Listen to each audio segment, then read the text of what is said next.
Bonjour et bienvenue dans ce nouvel épisode de notre randonnée en philosophie, un épisode consacré aujourd'hui à Platon et plus précisément à sa conception de la cité idéale. Platon d'Athènes est un philosophe grec du IVe siècle avant Jésus-Christ. Issu d'une riche famille aristocratique, c'est un penseur de grande envergure et un écrivain très doué. À certains égards, il constitue une énigme. Peut-être s'appelait-il en réalité Aristoclès. Peut-être lui a-t-on donné le surnom de Platon, ce qui signifie large en grec ancien, à cause de la largeur de son front, à cause de sa constitution robuste ou à cause de l'ampleur de son style littéraire. Peut-être est-il allé en Égypte, où il aurait pu alors recevoir l'enseignement de prêtres du haut clergé. Peut-être aussi a-t-il à certains égards plagié délibérément Pythagore. Ces différentes questions sont aujourd'hui encore débattues par les spécialistes de son œuvre. Mais surtout, et le cas est unique dans l'histoire de la philosophie occidentale, Platon ne semble jamais parler en son nom propre, et il préfère le plus souvent se dissimuler derrière le plus célèbre des intervenants de ces dialogues, Socrate. En fait, Platon ne fait référence à lui-même qu'à 2 reprises seulement dans toute son œuvre. D'abord, quand il dit qu'il assiste au procès de son maître, et puis quand il nous apprend qu'il était absent à son exécution. Quoi qu'il en soit, son œuvre philosophique est d'une qualité qu'il faut souligner tant au niveau du fond que de la forme, et elle constitue un véritable monument de l'histoire de la pensée occidentale. Comme c'est aussi malheureusement le cas pour beaucoup d'autres auteurs de l'Antiquité, on n'a conservé de Platon aucun manuscrit autographe, ni aucune édition préparée par ses soins ou par ses disciples dans les années qui ont immédiatement suivi sa mort. Ces textes, qui étaient à l'origine rédigés sur papyrus, ont été plus ou moins fidèlement copiés et recopiés durant l'Antiquité et le Moyen-Âge. Les manuscrits les plus anciens que nous possédons aujourd'hui de son œuvre datent du IXe siècle après Jésus-Christ, et ils sont conservés à la bibliothèque d'Oxford et à la Bibliothèque nationale de France à Paris. Avec Platon, nous sommes donc au IVe siècle avant Jésus-Christ. Et Athènes accueille en son sein un débat politique sans précédent. Un débat dont l'objet est de réfléchir aux erreurs du passé et de trouver la meilleure constitution politique possible. Celle qui sera à même de préserver la cité, de conjurer la menace de la guerre civile et d'instaurer un État dans lequel l'idée de justice se réalise pleinement. Observateur attentif de la politique athénienne, Platon va prendre part à ce débat, et il va réaliser ce qui est sans doute la première réflexion systématique sur le pouvoir politique. Celle-ci constitue l'objet principal de 3 dialogues, la République, le politique et enfin les lois. Le tout dernier texte écrit par Platon, un texte resté inachevé et le seul aussi dans lequel n'apparaît pas Socrate. Platon a des ambitions politiques. Il rêve en effet de devenir le conseiller du prince, le conseiller du dirigeant de la cité. Mais en même temps, il affiche une franche hostilité à l'encontre du régime démocratique, un régime qui a notamment condamné à mort son maître, Socrate. Il aimerait donc participer à l'exercice du pouvoir, mais sans doute en raison de cette hostilité affichée envers le gouvernement en place, il ne se verra jamais confier aucune responsabilité à Athènes. C'est pourquoi il va faire le choix de la réflexion philosophique et politique. Faute de pouvoir pratiquer la politique, il va la penser, il va la théoriser.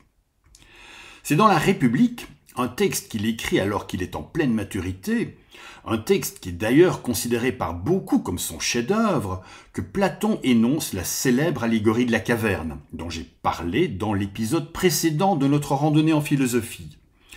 Et c'est aussi dans ce texte, et plus particulièrement dans le livre 5 de la République, qu'il va expliciter sa conception de la cité idéale. La traduction française du dialogue de Platon s'intitule donc « La République ». Mais il ne faudrait pas croire qu'on va parler de la République au sens où on entend ce terme de nos jours. D'ailleurs, le titre original grec de ce dialogue peut se traduire plus fidèlement par « à propos de l'État » ou « à propos de la cité ». Le thème central de la République, et c'est d'ailleurs son sous-titre, c'est la justice. Platon va chercher à montrer ce qui est juste et injuste. Il va envisager cette question du point de vue de l'individu, qu'est-ce qu'un homme juste ou injuste, mais aussi au niveau de l'État, c'est-à-dire au niveau politique, qu'est-ce qu'une société juste, considérant par là que la justice est une valeur en soi et non quelque chose qui pourrait varier selon les circonstances. Autrement dit, ce qui sera défini comme étant juste pour un individu le sera aussi pour une cité, pour une société. Platon s'inspire ici de la psychologie traditionnelle, et il nous dit que l'être humain possède évidemment une âme, mais que celle-ci peut néanmoins se diviser en trois parties ou trois principes de vie. Il y a une partie de l'âme qui permet l'activité intellectuelle, c'est l'âme raisonnante, qui est située dans notre cerveau. Il y a une autre partie de l'âme qui fait que nous aimons, que nous avons faim et soif, que nous avons des désirs, des besoins, des envies. C'est l'âme désirante qui se trouve dans le ventre. Et enfin, il y a une troisième partie de l'âme qui est caractérisée par l'énergie, l'ardeur et les vertus viriles en général. C'est l'âme impétueuse, située au niveau du cœur. À ces trois parties de l'âme correspondent trois vertus. Celle de la partie raisonnante, c'est la sagesse. Celle de la partie impétueuse, c'est le courage. Celle enfin de la partie désirante, c'est la tempérance. Évidemment, le dosage de ces trois parties de l'âme peut varier selon les individus, et chacun d'entre nous possède une partie dominante. Pour certains, c'est la partie raisonnante, pour d'autres, la partie désirante, pour d'autres encore, ce sera la partie impétueuse qui dominera. L'homme juste sera celui dont l'âme raisonnante, aidée en cela par son âme impétueuse, parvient à dominer, à dompter l'âme désirante. La justice, au niveau individuel, consiste donc en une hiérarchie qu'il s'agit de respecter. La partie raisonnante de l'âme doit commander à la partie désirante en s'appuyant sur la partie impétueuse. L'homme juste, celui qui vit en harmonie dans son corps comme dans sa tête, c'est celui qui fait preuve à la fois de raison, de courage et de tempérance, ces trois vertus étant ordonnées et bien à leur place. Cette idée de hiérarchie des parties de l'âme chez un individu va être transposée au niveau de la cité et de la société. Mais pour aborder l'idée de justice dans la société, Platon cherche d'abord à comprendre comment la cité, à l'origine, s'est constituée. De toute évidence, constate-t-il, une cité naît de la nécessité où sont les êtres humains de subvenir à leurs différents besoins vitaux. Et pour y parvenir, ils sont dans l'obligation de coopérer entre eux. L'un va cultiver la terre, l'autre va pêcher, un autre encore fabriquera des vêtements ou construira des maisons. Chacun aura une fonction, un métier, et tous auront ainsi de quoi se nourrir, se vêtir, se loger. Dès son origine, une cité est donc un rassemblement d'individus inégaux et différents par leurs capacités, leurs aptitudes et leurs fonctions. Au fur et à mesure que la cité grandit, les fonctions deviennent de plus en plus nombreuses et spécialisées, dans la mesure où les besoins se complexifient et se multiplient. La cité aura besoin d'artisans, de cultivateurs, d'éleveurs, de pêcheurs, de travailleurs en général, des travailleurs dont la fonction consistera à subvenir aux besoins matériels de tous. De nouveaux métiers apparaîtront, comme celui de marchand par exemple, un métier qui va permettre des échanges avec d'autres cités. Grâce au commerce, la cité va alors s'enrichir et le luxe va émerger, mais avec lui vont naître la jalousie, l'ambition, la guerre et l'injustice. L'injustice, c'est le désordre dans la cité, le fait que chacun ne reste pas à sa place, à la place qui lui a été attribuée à la naissance. Une cité juste, ce sera une cité harmonieuse et ordonnée, une cité dans laquelle chacun fait ce qu'il doit faire et chacun reste à sa place. La justice dans la cité, ce sera l'équilibre entre les fonctions de chacun. Et parmi celles-ci, à côté de la fonction économique des travailleurs, il y en a deux autres. La richesse d'une cité peut faire des jaloux. Au fur et à mesure qu'une cité prospère, il va falloir qu'elle soit capable de protéger son territoire et ses biens contre les convoitises. C'est pourquoi les travailleurs ne sont pas suffisants. La cité aura besoin aussi de soldats pour défendre, mais aussi pour faire régner l'ordre intérieur. Enfin, il faudra nécessairement que certaines personnes commandent aux destinées de la cité. Ces trois activités, la production, la défense et le maintien de l'ordre et l'administration intérieure, représentent les trois fonctions fondamentales de toute cité. Or, à chacune d'elles correspond une des trois parties de l'âme humaine qui ont été évoquées un peu plus tôt. À la classe des travailleurs correspond l'âme désirante, à celle des soldats correspond l'âme impétueuse, et à celle des dirigeants correspond l'âme raisonnante. Et de la même manière qu'il existe une hiérarchie dans l'individu, selon laquelle l'âme raisonnante doit dominer l'âme désirante en s'appuyant sur l'âme impétueuse, on va retrouver la même hiérarchie au sein de la cité, avec les gouvernants qui dominent le peuple des travailleurs, en s'appuyant sur la puissance des gardiens. Comme je l'ai indiqué tout à l'heure, Platon aurait voulu participer activement à l'exercice du pouvoir, mais il n'en a jamais eu la possibilité. Faute de pouvoir pratiquer la politique, il va donc la théoriser. Et dans cette optique, il va commencer par analyser les différents régimes politiques qu'Athènes a connus, il va les comparer, il va les classifier. Et ce qu'il constate très vite, c'est que ces différents régimes ont en commun le désordre, c'est-à-dire l'injustice. Alors que l'État devrait reposer sur l'idée de justice, Platon constate une dégénérescence de la cité, qui devient même de plus en plus injuste.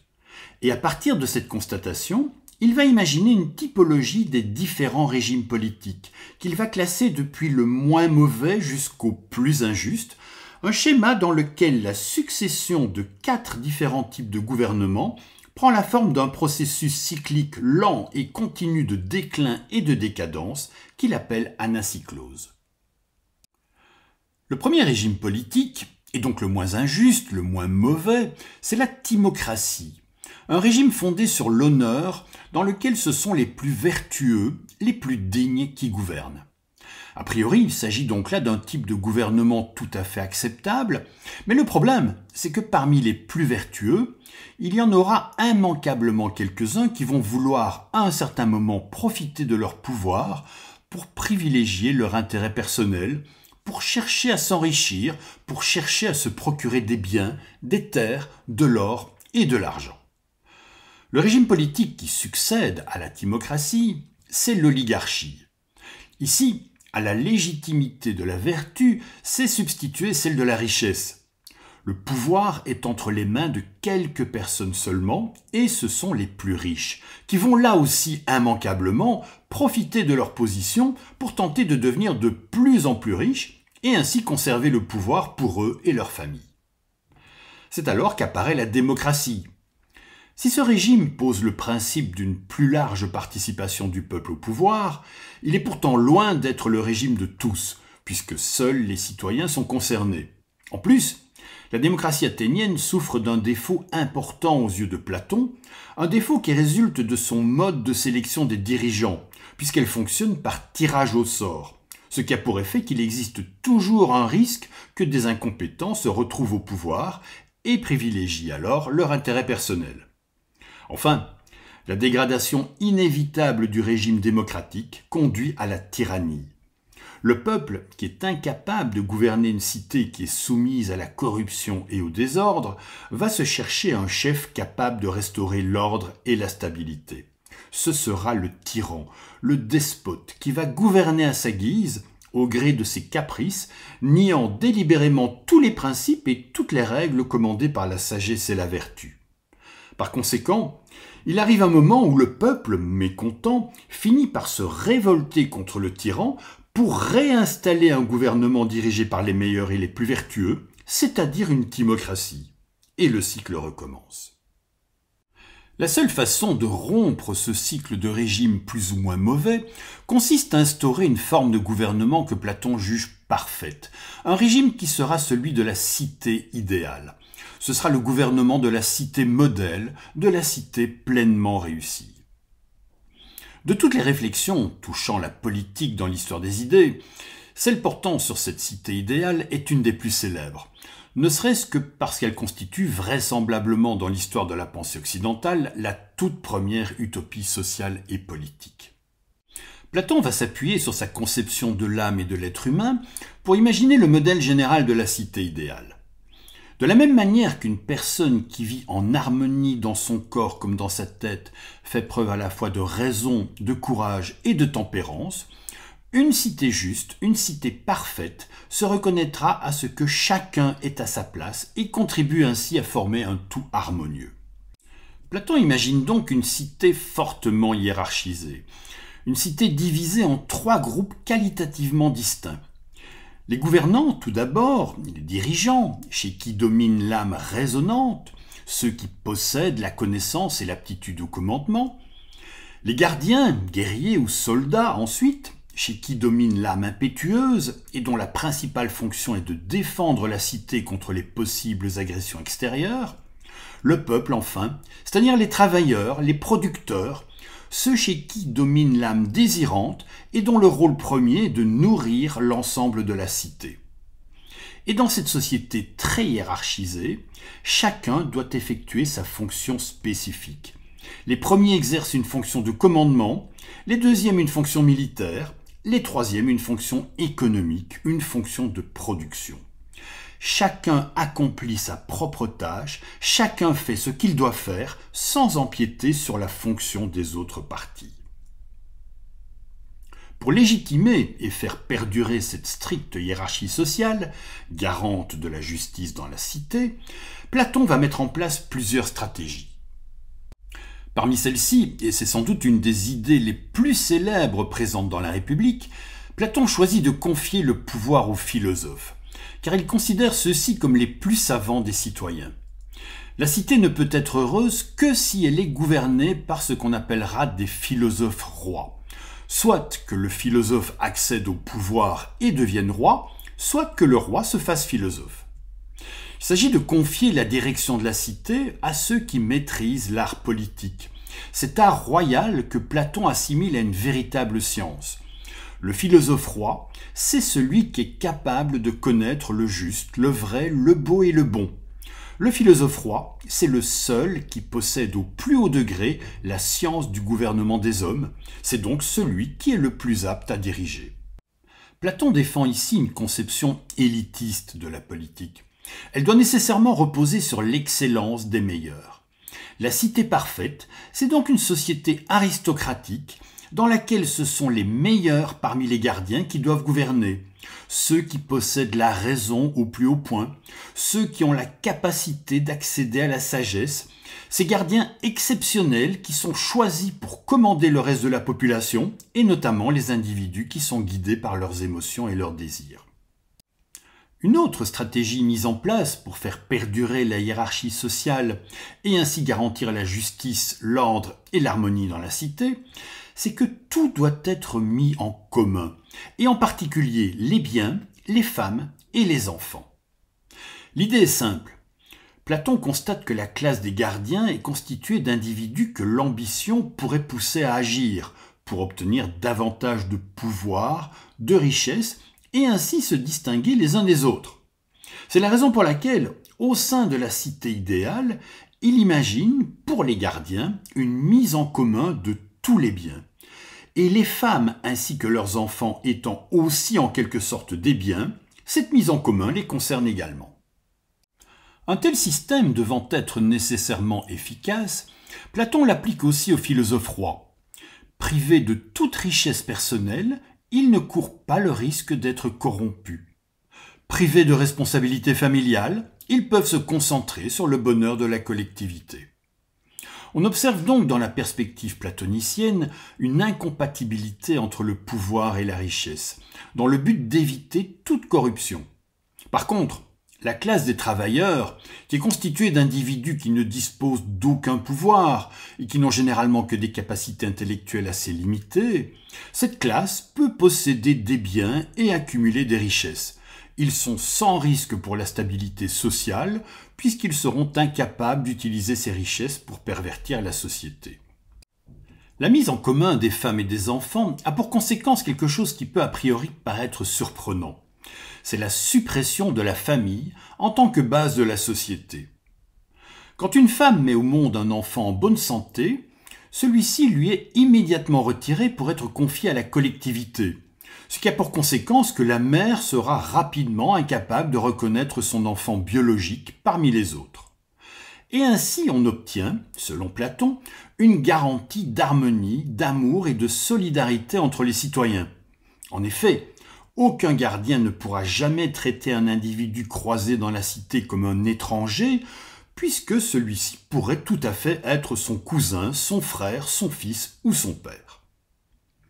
Une autre idée forte, liée à la cité idéale platonicienne, consiste à mettre en place une égalité rigoureuse chez les gardiens et chez les dirigeants entre les hommes et les femmes. Platon ne fait aucune différence, par exemple, entre l'éducation des femmes et celle des hommes, car dans son optique, ils sont tous les deux destinés à pouvoir remplir les mêmes fonctions dans la cité. Par conséquent, ils doivent recevoir exactement la même éducation, la même instruction. Et c'est ici qu'intervient une conception très particulière de l'éducation des enfants. D'abord, puisque ceux-ci sont dès la naissance mis en commun, ils deviennent d'une certaine façon les enfants de toutes et de tous, et ils seront élevés et éduqués par tout le monde. Ensuite, l'éducation sera centrée chez les gardiens sur la gymnastique et la musique, tandis que les futurs dirigeants étudieront également l'arithmétique, la géométrie, mais aussi et surtout la dialectique. Enfin, l'objectif de cette éducation consistera dans la cité parfaite à créer des groupes homogènes, disciplinés et structurés, où les individualités disparaîtront au profit des obligations collectives. Chez Platon, l'éducation n'est pas un moyen d'épanouissement individuel, c'est un instrument de conditionnement. Enfin, en ce qui concerne la procréation, Platon est partisan d'un eugénisme strict, selon lequel, et le plus souvent possible, les membres de l'élite de la cité doivent se reproduire entre eux afin de conserver à la race noble un maximum de pureté. D'ailleurs, on ne conservera que les bébés en bonne santé et on se débarrassera des autres. Mais ce n'est pas tout. Dans la cité idéale, les unions sexuelles seront réglementées par de subtils et discrets tirages au sort qui ne laisseront en réalité aucune part au hasard.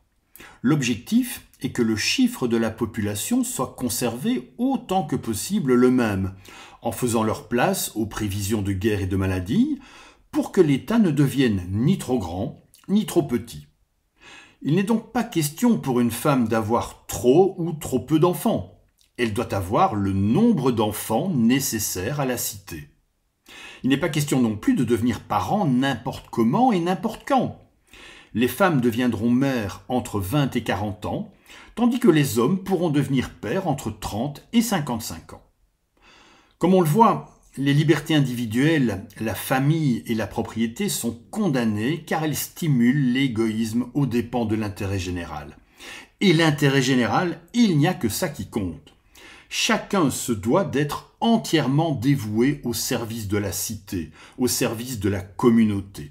Soyons très clairs. L'individu ne s'appartient pas, il appartient à la cité.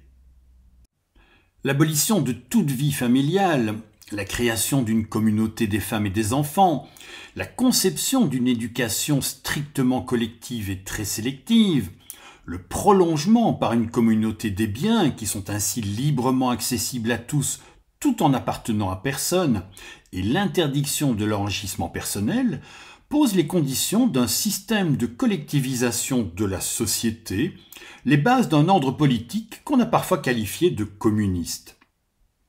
Ces différents éléments sont essentiels dans le système politique platonicien.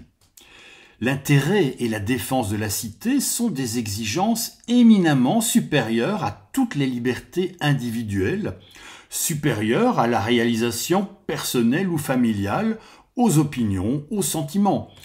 La cité idéale se présente donc sous un jour fondamentalement autoritaire, dans lequel l'organisation sociale, conçue pour établir le bonheur des hommes malgré eux, ruine en réalité toute expression individuelle et se mue en système disciplinaire. Je vous remercie d'avoir regardé et écouté cette vidéo, et je vous invite, si vous en avez le temps, la curiosité ou l'envie, à prolonger quelque peu votre réflexion en consultant les liens que je propose ici.